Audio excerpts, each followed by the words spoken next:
Esse é o Ancapsu e nós vamos falar agora sobre a lei americana que pode prender Eduardo Bolsonaro. Olha que coisa, o pessoal do Brasil 247 tá aqui, lá, chama uma lei para prender o Eduardo Bolsonaro lá nos Estados Unidos.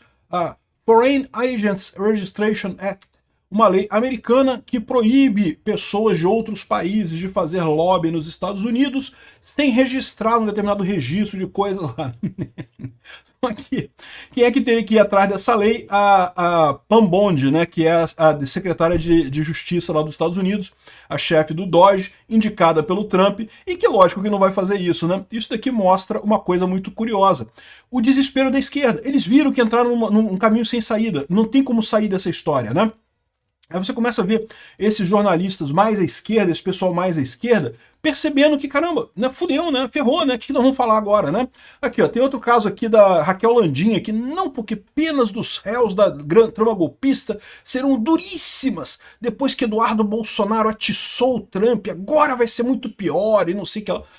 Tem lógica isso daqui? A gente já sabia que o pessoal ia condenar Bolsonaro a 50 milhões de anos de cadeia, né? Todo mundo já sabia disso, né? O pessoal tá desesperado, meu amigo. Olha essa manchete do Poder, uma manchete, notícia importante. Você não poderia dormir hoje sem ver essa notícia aqui, ó.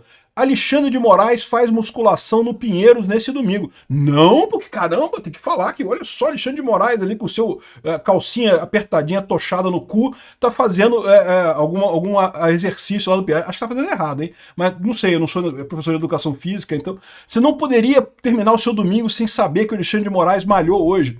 O que você tira dessas manchetes todas aqui? É o desespero do pessoal. Eles sabem que perderam, eles sabem que não tem saída. Eles sabem que o Brasil, por mais que o pessoal, muita gente lá queira ir para o caminho Venezuela, queira ir para o isolamento completo do mundo, ele sabe que o pessoal não vai deixar isso acontecer, porque seria um prejuízo enorme para a elite aristocrática socialista de Brasília. Não me entenda mal, um monte de gente lá quer ir para o caminho Venezuela, mas a maior parte não vai querer. Vamos entender esse caso aqui. Essa notícia foi sugerida por Alexandre Gaspar Grana, Érica Hilton e várias outras pessoas. Obrigado aí ao pessoal que sugeriu notícias lá no nosso site, no visãolibertaria.com, e obrigado a você que está assistindo o nosso vídeo. Se você gosta do nosso conteúdo, por favor, deixe o seu like e se inscreva aqui no canal, né? Então, chega a ser engraçado aqui. Brasil acha lei nos Estados Unidos para prender o Eduardo Bolsonaro. Aqui. Desde 1938, vigora nos Estados Unidos o Foreign Agents Registration Act. É uma lei que pode desmascarar e prender o Eduardo Bolsonaro. Vamos botar na cadeia. Essa reportagem se baseia em fontes oficiais e artigos publicados na imprensa estadunidense. O material foi compilado e adaptado de modo a retratar a intensa discussão que permeia os Estados Unidos sobre sobre a violação de Eduardo Bolsonaro à Foreign Agents Registration Act. A Lei de Registro de Agentes Estrangeiros foi promulgada em 1978, não sei o que lá. A lei exige que indivíduos ou entidades que atuem como agentes de mandantes estrangeiros se registrem no Departamento de Justiça, caso exerçam determinadas atividades naquele país, inclusive advocacia política, lobby, relações públicas ou disseminação de informações para influenciar a política ou opinião pública daquele país. Isso é um negócio que eu acho bacana nos Estados Unidos. Tá? Aqui no Brasil, o pessoal fala não, que não pode liberalizar o lobby. Não, eu acho que tem que fazer igual nos Estados Unidos, porque lobby faz parte, gente. Tudo quanto é empresa tem lobista, todo mundo contrata lobista lá em Brasília. Pelo menos você fica sabendo quem é lobista de quem, entendeu? Realmente, a atividade de lobby, ela existe. Ponto final. Você pode ter certeza, tem um monte de gente lá em Brasília que é especializada em se fazer lobby. É lógico, como o lobby é proibido no Brasil, você não vai encontrar a porta do cara e dizer lobista, fulano de tal, lobista. Não vai ter isso, porque isso é uma coisa que pega mal. Mas tem um monte de gente que trabalha exatamente com isso. São pessoas lá em Brasília que são muito conhecidas, conhecem um monte de gente, tem um bom relacionamento com um monte de gente. E se você parar para pensar, não tem nada de errado de você contratar uma pessoa para tentar convencer os deputados e senadores a ir para algum determinado caminho. É parte da democracia. Você leva um argumento, né, e o cara aceita ou não aquele argumento. Não tem nada de errado. É verdade que algumas vezes os lobistas fazem mais do que isso, tá? É verdade que algumas vezes o lobista vai lá e vira pro cara e fala assim, ó, vou te convencer aqui a aprovar a lei XYZ, porque vai ajudar a minha empresa aqui, tá aqui, ó, 100zão pra te ajudar, pra te convencer. Isso é errado. Isso é corrupção, não é lobista. Lobista é o cara que vai lá, o lobismo, né, o lobby, é o cara que vai lá e tenta convencer, não, essa lei vai ser importante porque não sei o que lá, porque vai gerar 10 mil empregos e vai ajudar não sei o que lá, e vai ajudar isso, vai ajudar aquilo. Isso é legítimo, o argumento é legítimo, a conversa é legítima. E acredite, cara, muita coisa muda com conversa, tá? Você pode parecer que não, mas os deputados, senadores, juízes e políticos lá em Brasília de forma geral, eles são pessoas como a gente. Então, assim, de repente, se alguém chegar para você com um argumento interessante, né, uma questão... Veja, ninguém vai convencer ninguém em ambiente de polarização extrema, como o caso que o Brasil está vivendo nas questões políticas atuais. Ninguém vai convencer um lulista de que Bolsonaro é inocente. Ninguém vai convencer um bolsonarista de que Lula não é um corrupto. Mas existe uma série de outras situações em que o lobby funciona, coisas que não tem. Ah, tem que aprovar uma lei que vai aumentar a isenção de imposto para tal indústria, para tal componente, tal situação. Eu acho que se você tiver um argumento bacana, se mostrar para o cara, olha só, isso vai te ajudar dessa forma aqui, vai parecer bacana para o pessoal dessa indústria aqui, não sei o que lá, pode te ajudar politicamente, né? Assim, é um argumento que, se for no argumento, o lobby é válido, é o que acontece nos Estados Unidos, você se registra como lobista e você pode fazer essa profissão lá em Washington, tentar convencer congressista, tentar convencer outros políticos a seguir um determinado caminho que seja de seu interesse. É direito seu fazer isso, né? E isso acontece independente de qualquer coisa. É o que eu falo pra vocês, é uma burrice aqui no Brasil você criminalizar esse tipo de coisa, porque a coisa continua acontecendo do mesmo jeito, né? Agora, de novo, a gente tá falando de convencimento por argumentos. O cara fala, não, que vai ser bom, que não sei o que lá. É verdade que também tem lobista lá em Brasília, que o convencimento é o argumento do dinheiro. Tá aqui, ó, 100 milzão aqui pra tu resolver a parada. E isso é errado, isso é corrupção, isso não pode, né? Mas, de qualquer forma, isso não muda, isso continua acontecendo. Você acha que o fato de ser proibido lobista, não tem lobista em Brasília? O que mais tem em Brasília é lobista, meu amigo. Aqui, ó, a lei define de forma ampla... Aí aqui, estou falando sobre a lei do lobby para agentes estrangeiros. Como os Estados Unidos é um país muito importante no mundo, evidentemente que lá em Washington também tem lobistas estrangeiros, tem pessoas de países diversos que vão lá e vão fazer, né, tentar convencer os parlamentares americanos a fazer coisas que são interesse do seu país, e algumas vezes conseguem fazer isso. O caso do Eduardo Bolsonaro é um desse. A lei define agente de forma ampla, incluindo qualquer pessoa que atue sobre ordem, solicitação, direção e controle de mandante estrangeiro. Aí que tá, o erro deles aqui nessa história é o seguinte, porque o Eduardo Bolsonaro, ele não está falando a mando do governo brasileiro. Não está falando isso. Não é o governo brasileiro que está fazendo isso, né?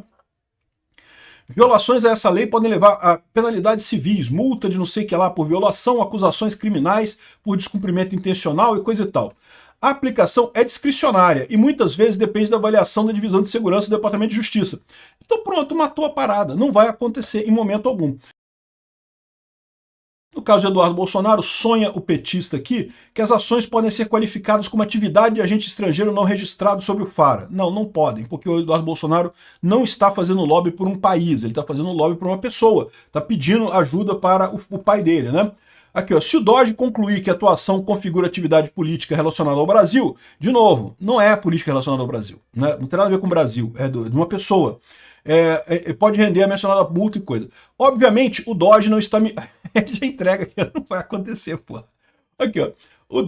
O DOGE é liderado pela procuradora-geral, a Pamela Bondi, nomeada pelo Trump e confirmada pelo Senado. Ou seja, a Pamela Bondi não vai fazer isso, né? Então esquece, não vai acontecer nada disso aqui. Isso aqui que você está vendo é o desespero da esquerda, vendo que a atividade do Eduardo Bolsonaro lá está muito forte, e estão desesperados, querem parar de alguma coisa. E perceberam, sabe por quê? Eles achavam que esse jogo tá ganho, cara. Eles estavam igual o Vasco, acabei de ver o jogo do Vasco agora, 6-0 contra o Santos, né? Eles estavam achando assim, não, acabou o jogo, já ganhamos, coisa e tal. E levaram uma virada. O problema é esse, o pessoal levou uma virada nesse jogo deles do PT contra o Brasil, né? E aí, aqui, ó, outra coisa é isso daqui da Raquel Landinha. Penas de réus da trama golpista serão duríssimas após Eduardo atiçar Trump, né?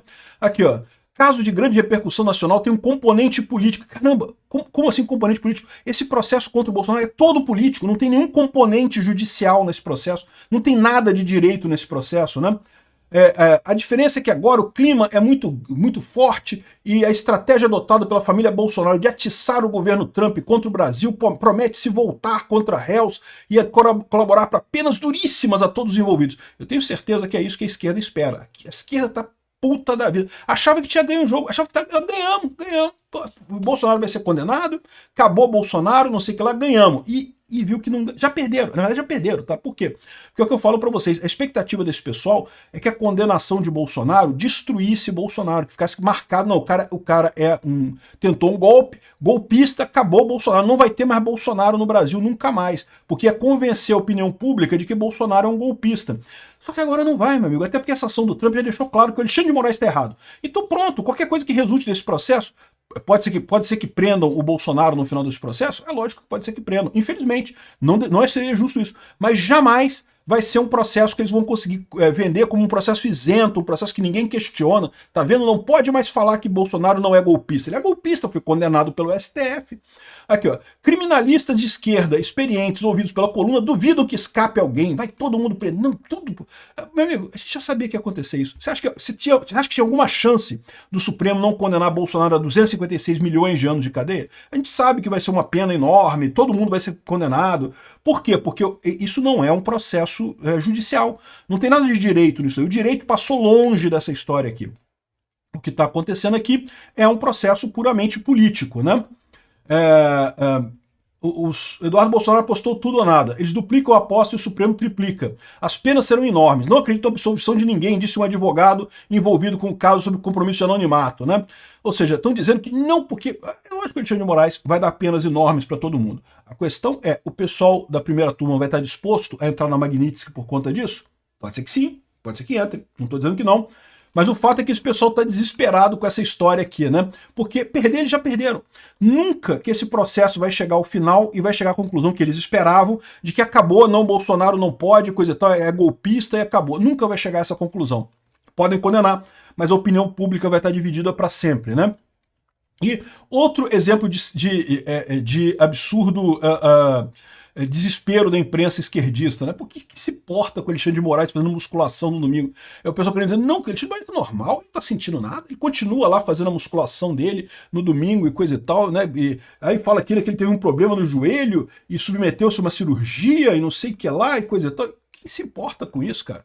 No final das contas, mais uma vez, é o pessoal esquerdista desesperado porque perderam a parada, já viram que perderam a parada, e agora querem dar um jeito de ganhar a narrativa, de conseguir convencer. Até os esquerdistas já estão desistindo dessa parada.